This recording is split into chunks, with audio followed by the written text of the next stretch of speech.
মধুপুর জংশনে আমরা 11:15 নাগাদ নেমেছিলাম হাওড়ার থেকে। তো তারপর জানতে পারলাম 12:15 2 নম্বর প্ল্যাটফর্ম থেকে গিরিডি যাওয়ার ট্রেন আছে। তো তড়িঘড়ি টিকিট কেটে দৌড়তে দৌড়তে এসে উঠে পড়লাম ট্রেনে। তো ট্রেনে উঠে বেশ ভালো লাগলো। এরকম ফাঁকা ট্রেন না আমরা আমাদের বাংলায় পাই না। তো ঝাড়খণ্ড রাজ্যের ট্রেনে উঠে দেখলাম বেশ ফাঁকা ফাঁকা। তো সেই জন্য মনে হলো বাহ, বেশ ভালো ব্যাপার। তো এই ফাঁকা ট্রেনে বসে বেশ বাইরেটা দেখতে দেখতে সুন্দরভাবে চলে যাওয়া যাবে। কিন্তু ট্রেনের মধ্যে জায়গা তেমন একটা ভালো ছিল না জানলার ধারে। তো একটা ছোট বাচ্চা একটা সিটে বসেছিল, ও জায়গাটা ছেড়ে দিল। তো এটাও সত্যি খুব ভালো লাগলো। একটা ছোট্ট ছেলে, সে আমার জন্য তার জায়গাটা ছেড়ে দিল। তারপর সে তার দাদুর পাশে গিয়ে বসলো। তো সেই জন্যে এত সুন্দর করে আমি ট্রেনের জানলায় বসে বাইরের দৃশ্য উপভোগ করার সুযোগটা পেয়ে গেলাম।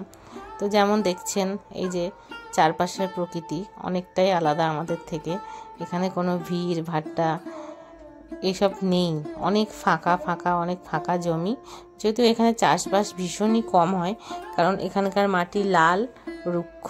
এই যে সেই বাচ্চাটি। তো যাই হোক, ট্রেনের মধ্যে দেখেছেন তো কীরকম ফাঁকা। তার মধ্যে এক দম্পতি দেখলাম, প্রায় একই সাইজে 4টি বাচ্চা, সম্ভবত ওরা দুজন যমজ আর দুজন পরপর হয়েছে।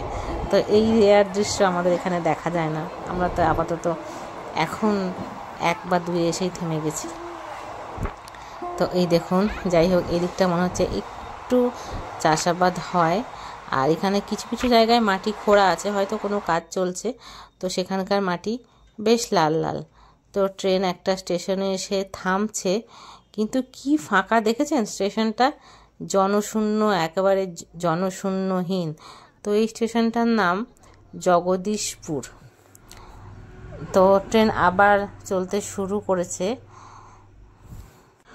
তো যেতে যেতে আর একটা অভিজ্ঞতার কথা বলি, একটু সাবধান হয়ে যাওয়া ভালো। ট্রেন থেকে যখন আমরা মধুপুর ঢুকছি, তখন গেটের মুখে কয়েকজন ছেলে ফোন নিয়ে বসেছিল। তো হঠাৎ মধুপুর ঢোকার মুখে, হ্যাঁ কথায় কথায় বলে রাখি, এটা কিন্তু সুবর্ণরেখা নদী। এই জায়গাটির নামও সুবর্ণরেখা, আর ওই নদীটা দেখছেন ওর নাম সুবর্ণরেখা। তো হ্যাঁ, তো যেটা বলছিলাম, তো ওই যে স্টেশনে ট্রেনের মুখে গেটে ছেলেটি বসেছিল, ও ফোন নিয়ে হঠাৎ একটা আওয়াজ হলো, ওর হাত থেকে ফোনটা পড়ে গেল। তো মধুপুর স্টেশনে ঢোকার মুখে কিছু মানুষ, মানে 2-1 মানুষ দাঁড়িয়েছিলেন, তারা হাতে লাঠি নিয়ে ফোনটা বাড়ি মেরে ফোনটা কিন্তু পড়ে গেল, কেড়ে নিল। মানে ফোনটা নিয়ে তারা দৌড়ে পালালো। তো সেই জন্য ফোন নিয়ে বেরোলে কিন্তু ভীষণ সাবধান। এই রকম চুরি ঘটনা কিন্তু ঘটতে পারে, সেই জন্য নিজের ফোন, জিনিসপত্র এগুলো খুব সাবধানে রাখতে হবে। আর এই দেখুন, ওই যে দূরে একটা ছোট্ট স্কুল দেখা যাচ্ছে।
তো গিরিডি স্টেশন থেকে প্রায় 4 কিলোমিটার দূরে আমাদের গন্তব্যস্থল, সেখানে দাদার বাড়ি।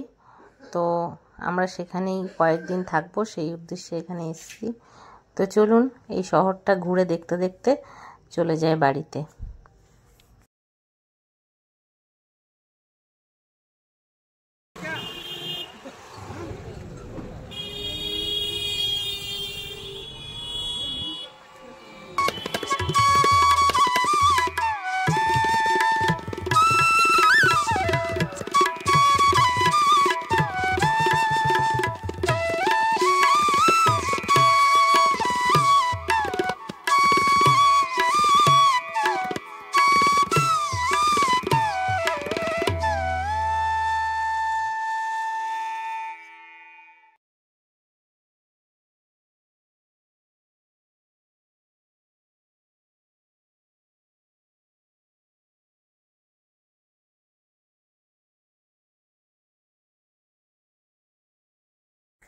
বাড়ি থেকে আমরা বেরিয়েছিলাম সেই ভোর 5:30টায়।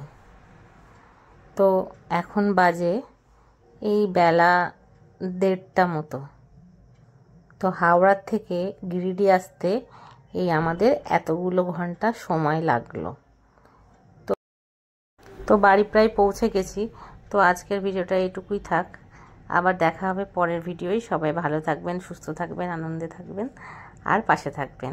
তো টাটা।